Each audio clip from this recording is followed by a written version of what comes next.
오늘 우리에게 주신 하나님의 말씀은 사무엘상 31장입니다. 구약성경 461쪽입니다. 구약성경 461쪽 사무엘상 31장 우리 1절부터 13절까지 한 절씩 교독합니다. 사무엘상 31장 전장을 한 절씩 교독합니다. 블레셋 사람들이 이스라엘을 침해 이스라엘 사람들이 블레셋 사람들 앞에서 도망하여 길보아 산에서 엎드려져 죽으니라.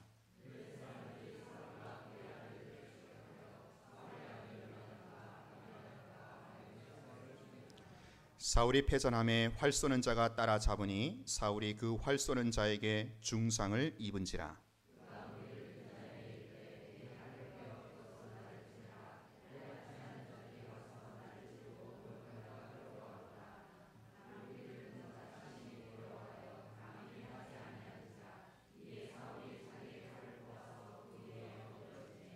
무기를 든 자가 사울이 죽음을 보고 자기도 자기 칼 위에 엎드려져 그와 함께 죽으니라.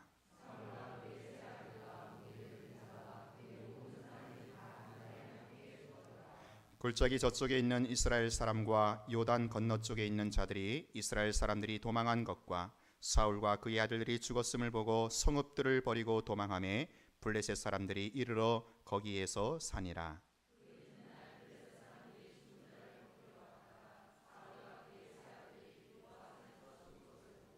사울의 머리를 베고 그의 갑옷을 벗기고 자기들의 신당과 백성에게 알리기 위하여 그것을 블레셋 사람들의 땅 사방에 보내고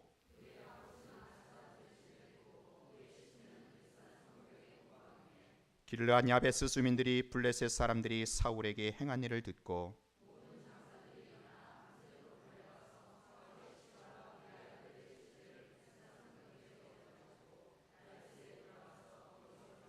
같이 합니다. 그의 뼈를 가져다가 야베스의 셀나무 아래에 장사하고 7일 동안 금식하였더라.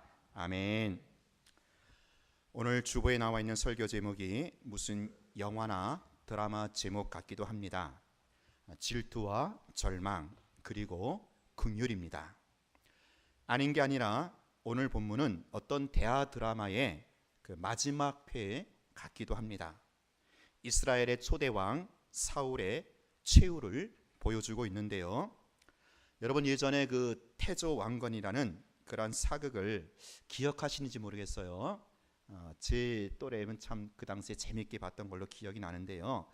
그때 한 장면이 이렇게 오늘 본문과 이렇게 서로 오버랩이 되기도 합니다. 여러분 그 애꾸는 궁예 아시죠? 그 궁예가 마지막에 어떻게 죽는지 혹시 기억이 나십니까? 민심도 떠나고 또 나라도 망하는 그 시점에서 그는 결국 자기 부하 은장군이죠. 그 은장군에게 자기를 죽여달라 그러면서 최후를 맞이합니다. 원래 그 역사 기록 삼국사기에 의하면 궁예는 변장하고 도망가다가 백성들에게 발각이 되어서 그만 개죽음을 당하게 되는데요. 텔레비 그 사극에서는 아마도 그 작가가 조금 각색을 한 것입니다. 어쨌거나 이 궁예의 마지막으로 죽는 장면과 오늘 본문에서 이 사울의 최후 장면이 너무나도 흡사합니다. 오늘 본문은 이 옛시대와 새시대를 가르는 하나의 분기점이 되기도 합니다. 제가 지난 주일날 우리 교회 창립 주일 기념 예배를 맞이해서 족보용법에 대해서 말씀을 드렸습니다. 오늘 본문도 비슷한 성격을 띠고 있습니다. 사울 왕권으로 대표되는 옛시대가 종말을 고하고요. 그러면서 사무엘상 이 막이 내리게 됩니다. 그리고 다윗 왕권으로 대표되는 이 새시대, 그러니까 사무엘하를 열어가는 그러한 창이 되기도 합니다. 그래서 사울 개인의 어떤 몰락을 넘어서서 옛시대의 몰락, 곧 옛시대의 퇴출을 말해주는 것입니다. 오늘 본문에 보면 사울이 블레셋과의 전쟁에서 패전하고 죽게 되는데요. 그래서 그 전쟁에서 사울이 전사했다 그렇게 끝나지 않습니다. 그게 끝이 아니고요. 사울의 그 장례를 길르앗 야베스 주민들이 지내주는 장면으로 오늘 이 거대한 막을 내리게 됩니다. 즉 사울의 장례 지냄으로 이 사무엘상이라는 대단원을 마친다라는 것이죠. 무슨 얘기입니까? 사울 개인의 종말을 넘어서 사울 왕권이 대표하는 이 옛 시대의 완전한 퇴출을 의미하는 것이다라는 겁니다. 자, 그러면 사울과 함께 퇴출되어야만 하는 그 옛 시대에 속한 퇴물은 무엇이겠습니까? 오늘 설교 제목을 다시 보겠습니다. 세 개의 단어가 나오죠. 뭡니까? 질투, 절망, 긍휼입니다. 자, 여러분, 이 중에서 사울하면 여러분은 어떤 이미지, 어떤 단어가 가장 먼저 떠오릅니까? 그렇죠, 질투입니다. 사울은요, 질투의 화신이었습니다. 평생 질투라는 그 에너지로 살았던 사울이 오늘 본문에서 마침내 죽게 됩니다. 그리고 장사를 지냅니다. 질투라는 것은 새 시대를 열어가는 데 있어서 퇴출되어야만 하는 1호 대상이 된다라는 것입니다. 먼저 옛시대에 속한 질투로서 퇴출 대상입니다. 저는요, 이남 3녀 중에 장남으로 태어나서 자랐습니다. 제 위로 누나가 3명이 있고요. 그리고 제가 4번째로서 아들입니다. 그러니 그 시골에서, 그것도 남아 선호 사상이 유독 강한 그 옛날에 얼마나 제가 그 사랑과 귀여움을 한 몸에 독차지를 하면서 자랐겠어요. 특별히 저희 위에 그 누님 3분들로부터, 누나 3명으로부터 참 많은 찬사를 받았어요. 제가 어릴 적부터 듣던 말이 있었어요. 그게 뭔지 아세요? 그것은요, 동생인 저보다 잘생긴 남자를 미처 못 봤다는 거예요. 이 세상에서 동생인 제가 제일 잘생겼다는 겁니다. 저는 그 말을요, 어릴 적부터 듣고 자라서 진짜 그런 줄 알았어요. 지금까지도 그런 줄 알고 살고 있습니다. 근데요, 제가 교회 사역을 하면서 이렇게 여러 교회를 거치게 되잖아요. 근데 가끔은 저보다 핸섬한 남자분들이 계시더라고요. 우리 교회도 있는지 모르겠어요. 인정하고 싶지 않지만 그게 엄연한 현실이었습니다. 저는 그래서 저보다 잘생기고 멋진 남자들을 보면 질투의 화신으로 죽어간 사울 왕이 이해가 되는 거예요. 자기보다 잘난 다윗을 시기해서 그를 죽이고자 했던 사울에게 저는 연민의 정을 느끼곤 합니다. 저는요, 질투가 나면 눈이 충혈되고 콧구멍 평수가 늘어나고 안압이 올라가기도 합니다. 아마 그래서 제가 좀 고혈압이 있는 것 같아요. 질투, 그것은요, 여자들만의 전유물이 아니다라는 거예요.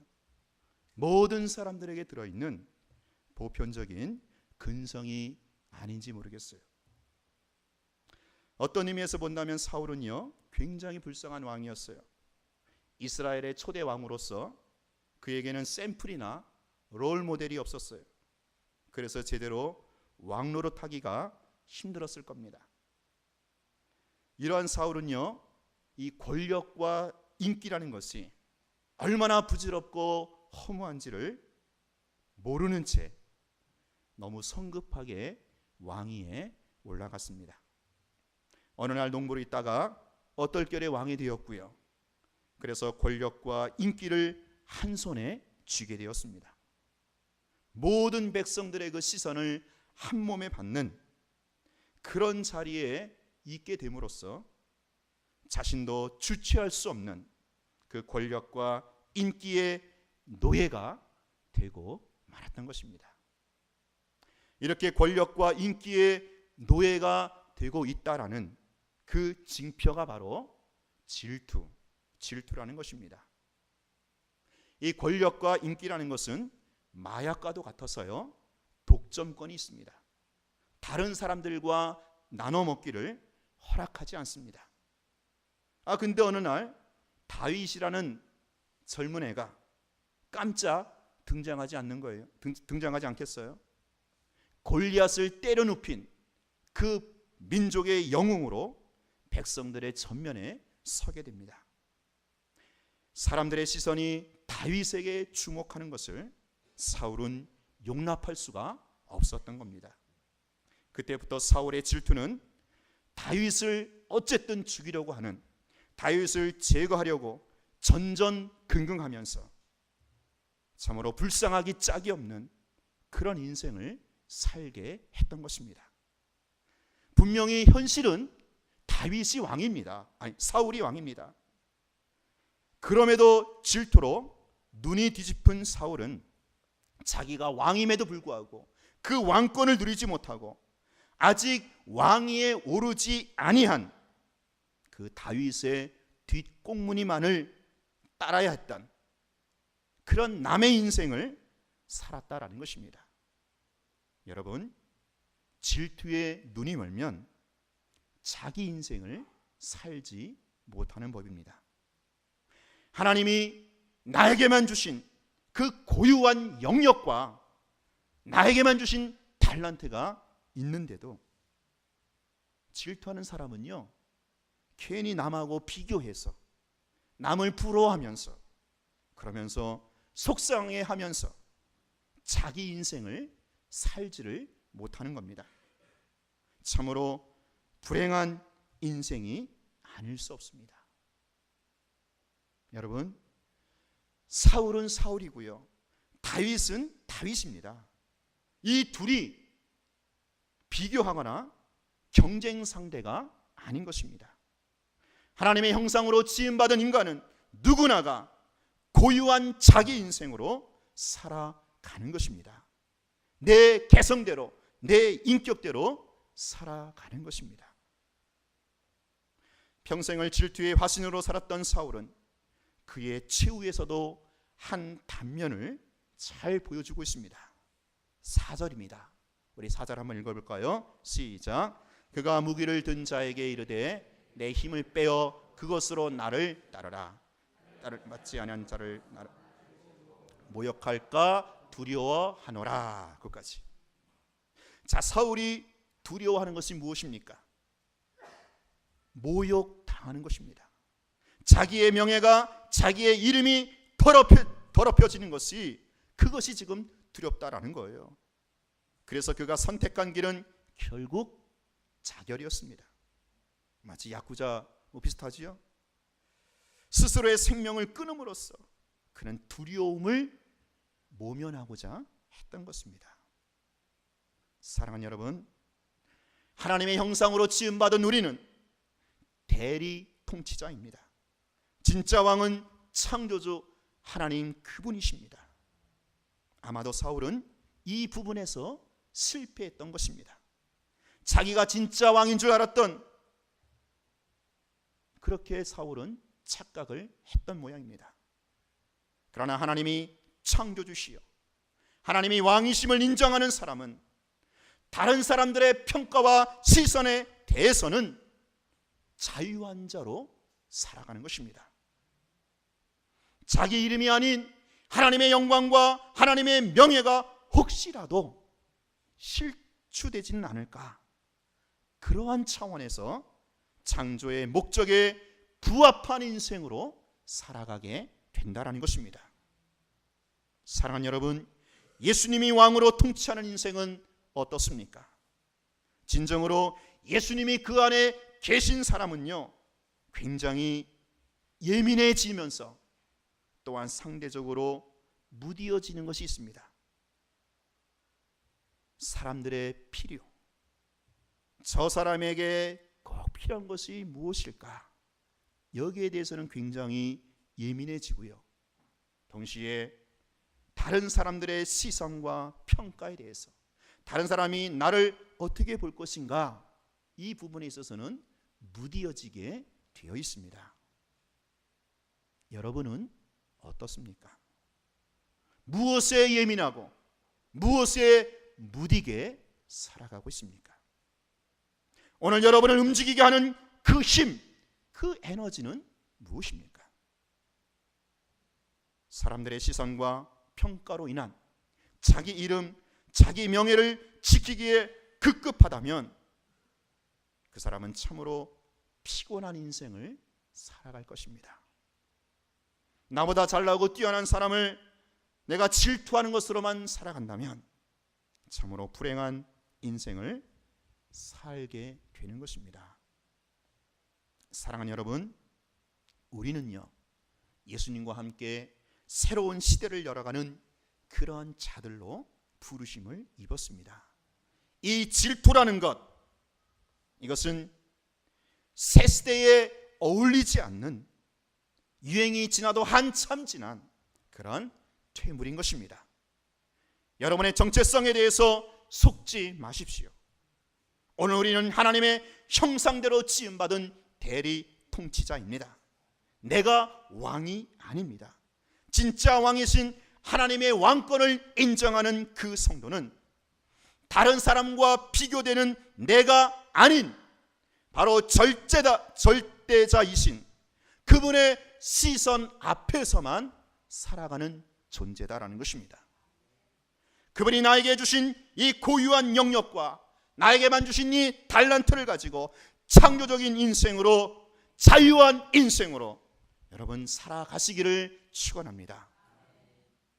두 번째, 옛시대에 속한 절망으로서 역시 퇴출 대상입니다. 오늘 본문에 보면 블레셋과 이스라엘이 길보아 산에서 서로 대치하고 있습니다. 이 전투 양상을 객관적으로 본다면 이스라엘이 그렇게 썩 불리한 입장이 아닙니다. 왜냐하면 지금 블레셋 군대가 이 길보아 산에 오기까지 무려 100km가 넘는 그 거리를 행군해서 온 것입니다. 그리고 반면에 이스라엘 군대는 어떻습니까? 이동하지 않아도 되는 이 홈그라운드에 있었던 것입니다. 우리나라 축구 대표팀이 이 중동 원정에 가면 굉장히 불리하지 않습니까? 자, 더군다나 길보아 이 산은요, 산세가 굉장히 험난해서 이 블레셋이 자랑하는 이 기마 부대, 이 전차 부대가 접근하기가 상당히 어려운 그런 지형이라고 합니다. 자, 그러니까 지금 전쟁은 객관적인 면에서 봤을 때 이스라엘에게 유리하고 오히려 블레셋에게 불리한 그러한 형국으로 시작이 되었습니다. 자, 근데요, 전쟁이 막상 뻥 터지고 보니까 전세가 어떻게 되었습니까? 1절을 보세요. 1절 같이 한번 읽어봅시다. 시작. 블레셋 사람들이 이스라엘 침해, 이스라엘 사람들이 블레셋 사람들 앞에서 도망하여 길보아 산에서 엎드려져 죽으니라. 자, 여기 보면 여기에서 이제 동사만 이렇게 빼내서 보면 침해, 도망하여 죽으니라, 그렇게 빼낼 수 있습니다. 전쟁이 그렇게도 허무하게 끝났다라는 말입니다. 다시 말해서 이스라엘 군대는 손 한 번 쓰지 못하고 얻어맞고 도망가다가 그만 다 몰살했다라는 것입니다. 자, 여러분, 그렇다면 이렇게 처음에 유리했던 이스라엘 군대가 힘 한 번 쓰지 못하고 그렇게 허무하게 전쟁에서 왜 그렇게 실패를 했을까요? 그 힌트가 바로 엎드려져라는 말에 그 힌트가 담겨 있습니다. 1절 끝에 보면 엎드려져 죽으니라. 4절 끝에도요, 사울이 자기의 칼을 뽑아서 그 위에 엎드려져. 5절 보면 칼 위에 엎드려져. 저는 이 말이 성경 기자가 무엇인가 말하고 싶은 그런 의도가 담긴 상징적인 표현이다라고 생각이 됩니다. 이 엎드러진다라는 말은 히브리어로 나팔이라고 하는데요, 이 단어는 어떤 그런 물리적인 표현도 되지만 사실은 정서적으로 그리고 심리적으로 저 위에서 아래로 한없이 그 절망의 깊은 나락으로 떨어지는 경우에 쓰는 그런 단어라고 합니다. 이 표현을 반복적으로 쓰면서 이스라엘이 전쟁에서 패할 수밖에 없었던 궁극적인 이유는 바로 그들이 지형적으로 군사적으로 분리해서 진 게 아니라 그들은 이미 마음속에서부터 절망했기 때문이다라는 것입니다. 전쟁을 하기도 전에 이미 기싸움에서 밀린 것입니다. 자, 여러분, 그렇다면 이스라엘이 왜 미리부터 절망을 해가지고 힘 한번 쓰지 못하고 패하고 말았겠습니까? 그것은 생명이 되신 또 전쟁에 능하신 그 하나님과의 관계가 끊어졌기 때문입니다. 영적으로 하나님과의 관계가 멀어지니까 그때부터 절망의 깊은 나락으로 떨어지게 되는 것입니다. 이스라엘이 블레셋과의 전투를 하는 이 장면에 앞선 장면에 보면 그런 내용이 나옵니다. 사울이 엔돌의 신접한 여인에게 점치러 가는 그런 장면이 나옵니다. 이 정도로 사울의 영성이 산만하고 형편이 없었다라는 것입니다. 이스라엘은 이미 심적으로 영적으로 지고 들어간 상태에서 패배한 상태에서 전쟁에 나선 것입니다. 여러분, 우리가 늘 알고 있고 확신하는 것이 있지 않습니까? 승패라는 것은 경기에 들어가서 결정되는 게 아니라 경기를 치르기 전에 이미 승패가 난다라는 것입니다. 기싸움에서 승패가 나는 법입니다. 여러분, 승패는 어디에서 납니까? 대의 명분에서 나는 것입니다. 이 싸움에서, 이 전쟁에서 하나님이 나에게 주신 그 어떤 확신, 하나님이 나에게 하라고 주신 그 어떤 일에 대한 그 사명에 대한 확신이 있을 때 절망하거나 실패하지 않는다라는 것입니다. 모든 요건이 갖추어져 있다 하더라도 그렇게 해서 승리하는 게 아니란 말입니다. 모든 요건이 갖추어져 있다 손치더라도 하나님이 나에게 주신 그 대의 명분이 없다면 얼마든지 넘어지고 절망할 수밖에 없고 이미 실패한 것이나 다름이 없다라는 것입니다. 내가 쓰러지지 않기 위해서는, 내가 절망하지 말아야 될 그 이유가 내 속에 분명히 있어야 한다는 것입니다. 내가 절망하지 말아야 할 그 이유, 그게 여러분 속에 분명히 각인돼 있어야 한다는 것입니다. 제가요, 중학교 3학년 때 그 학교에서 대판 싸운 적이 있습니다. 지금도 기억해요. 이정연이라고 하는 친구인데요, 그 친구가 굉장히 싸움꾼이고요, 아주 불량배입니다.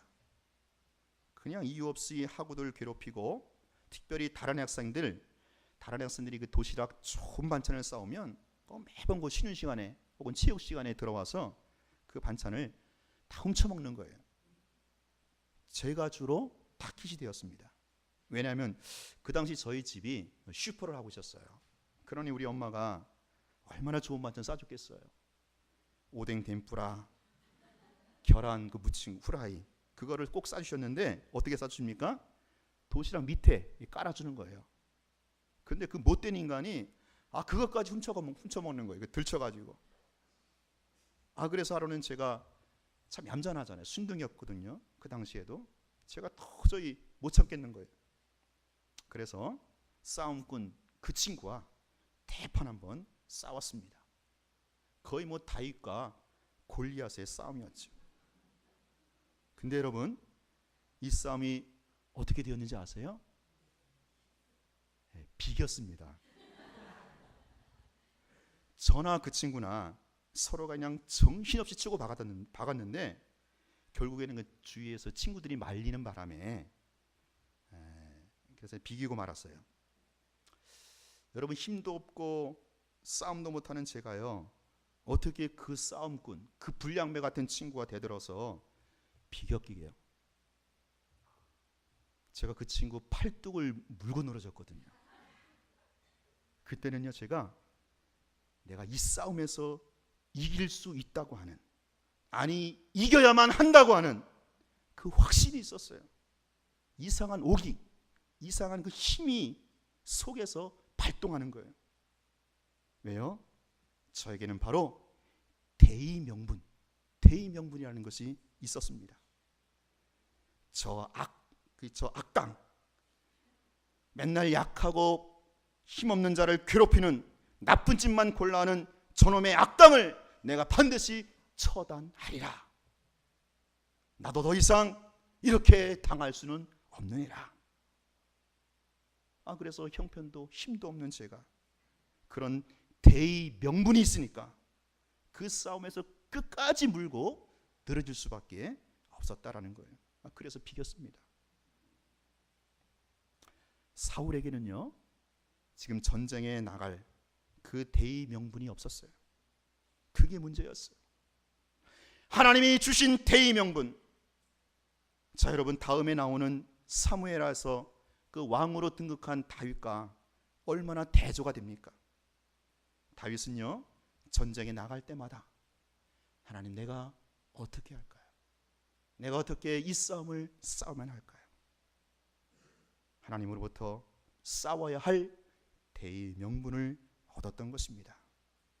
이것이 다윗으로 하여금 전쟁에서 승리할 수 있었던 위대한 에너지가 되었던 것입니다.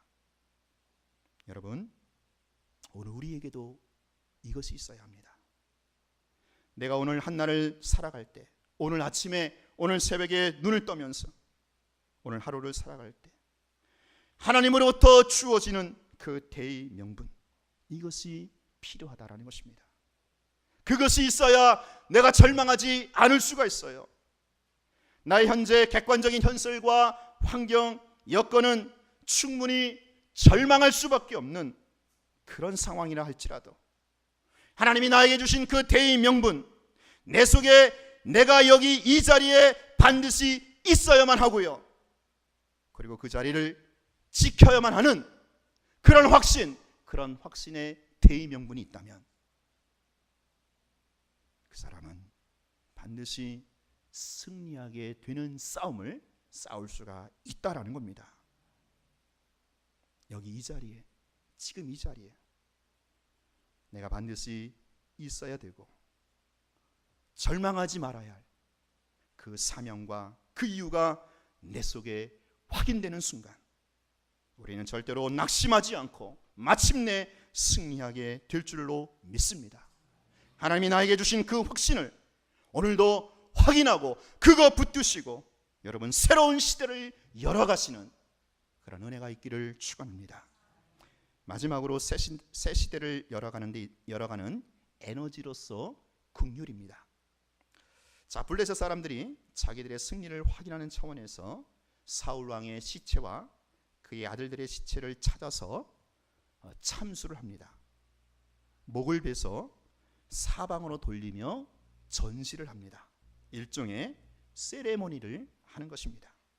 자기들이 승리했다고 하는 그런 의식이고 이스라엘 백성들에게는 말할 수 없는 굴욕감, 패배감을 안겨주는 그런 세레모니입니다. 자, 그리고 그 머리가 없는 시체를 어떻게 합니까? 사지를 절단해서 몸뚱아리만 성벽에 박아 놓습니다. 여러분, 자, 그러면 이것을 보는 사람들마다 과연 무엇을 느끼겠어요? 성벽에 못 박힌 그 사울왕의 시신을 보면서요, 이제 이스라엘은 여기서 망했구나. 이제 이스라엘은 여기서 종쳤구나. 더 이상 재기할 수 없는 패배의식과 굴욕감으로 이스라엘은 지금 여기서 종쳤다 하는 것입니다. 이스라엘 백성 중에 아무도 사울왕의 그 비참한 시신을 수습하는 사람이 아무도 없었어요. 오히려 두려워서 성읍들을 버리고 다 도망갔다, 그렇게 말합니다. 두려움이 이스라엘을 삼켜버린 것입니다. 공포가 엄습을 해서 아무것도 하지 못하는 것입니다. 지금 이 상태로는 도무지 새로운 시대를 열어갈 수가 없습니다. 여러분, 그렇지 않습니까? 사방이 꽉 막힌 것 같고 답답하고 사지가 잘려나가는 것처럼 꼼짝달싹을 못하는 그런 절망적인 상황에서 이 사람이 도대체 무슨 일을 어떻게 하겠습니까? 지금 이스라엘 상태가 그렇다라는 거예요. 두려움과 절망감, 패배의식과 굴욕감에 빠져서 더 이상 역사 진행을 나갈 수가 없는 겁니다. 자, 근데요, 아무도 그 누구도 이 왕의 시신을 수습하지 못하는 이 상황에서 길르앗 야베스 사람들이 이 소식을 들었어요. 그리고 힘 있는 장수 몇 명을 특공대로 조직을 해서 야밤에 그 블레셋 진영을 침투해서 사울 왕과 그의 아들들의 시신을 수습하게 됩니다. 그리고 밤새도록 그 시신을 갖고 와서 화장을 하고 그 뼈를 에셀 나무 아래 장사를 합니다. 그리고 7일 동안 금식하면서 장례를 치렀다. 그러면서 옛시대 사무엘상이 마치고요. 그러면서 새로운 시대 사무엘 하가 지금 열리고 있다란 말입니다. 길르앗 야베스 사람들의 그 긍휼, 그래도 사울을 불쌍히 여기는 그 긍휼이 바로 옛시대를 그래도 마감하고 새로운 시대를 열고 있는, 보이지 않는 그러나 강력한 에너지요 동력이 되고 있다라는 말입니다. 아무도 사울 왕의 시신을 수습하지 못하는 이 절망적인 상황에서 그래도 길르앗 야베스 사람들의 그 긍휼과 그 헌신이 패배의식을 수습하고 있고요, 굴욕감을 수습하고 있고요, 두려움과 공포를 수습하고 있다라는 것입니다. 그렇습니다. 사랑하는 여러분, 아무리 절망적인 상황이 날지라도 긍휼만 있다면 그는 다시 일어날 수 있는, 재기할 수 있는 원동력이, 에너지가 된다라는 것입니다. 아무리 사방이 칠흑같이 깜깜하고 답답해도 긍휼만 입을 수 있다면, 긍휼만 붙들 수 있다면 그 사람은 새로운 일을 시도할 수 있고요, 새로운 시대를 열어갈 수가 있다라는 것입니다. 여러분, 사울과 이 길르앗 야벳 사람들의 그 예전의 관계가 어떤 사이인지 아세요? 지금 야벳 사람들이 그저 단순한 긍휼, 동정을 베푸는 차원이 아닙니다. 바로 언약적 긍휼을 베푸는 것입니다. 자, 그러면 긍휼과 언약적 긍휼이 어떻게 다릅니까? 긍휼은 내가 지금 감정이 동하니까, 불쌍하니까 이 긍휼이 나가는 거예요. 그러나 이 언약적 긍휼이란 예전에 이미 언약을, 그 관계를 맺었기 때문에 감정이 동하든 안 동하든, 형편이 되든 안 되든 관계없이 긍휼이 흘러나가는 것입니다. 그러므로 이 언약적 긍휼은 변함이 없고요, 언제나 신실한 것입니다. 이 언약적 긍휼은 감정에 매이지 않습니다. 느낌에 매이지 않습니다. 환경과 현실에 매이지 않습니다. 오직 언약을 맺은 그 사건, 그 사실에만 철저하게 매여 있는 것입니다. 여러분, 성경이 왜 이 길르앗 야벳 사람들을 통해서 언약적 긍휼을 보여줌으로써 옛시대를 마치고 새로운 시대를 열어가고 있겠어요? 여기에는 하나님의 분명한 메시지가 담겨 있다라는 겁니다. 야베스 사람들과 사울과는 아주 각별한 사이였어요. 앞서 사무엘상 11장에 가면 그런 내용이 있는데요, 암몬이라는 이방 족속이 이 길르앗 야베스 사람들에게 쳐들어와서 이 길르앗 야베스 사람들이 절체절명 위기에 빠지게 됩니다. 이때 야베스 사람들이 사울에게 SOS를 청합니다. 그래서 사울이 군대를 이끌고 이 야베스 사람들을 구원해 줍니다.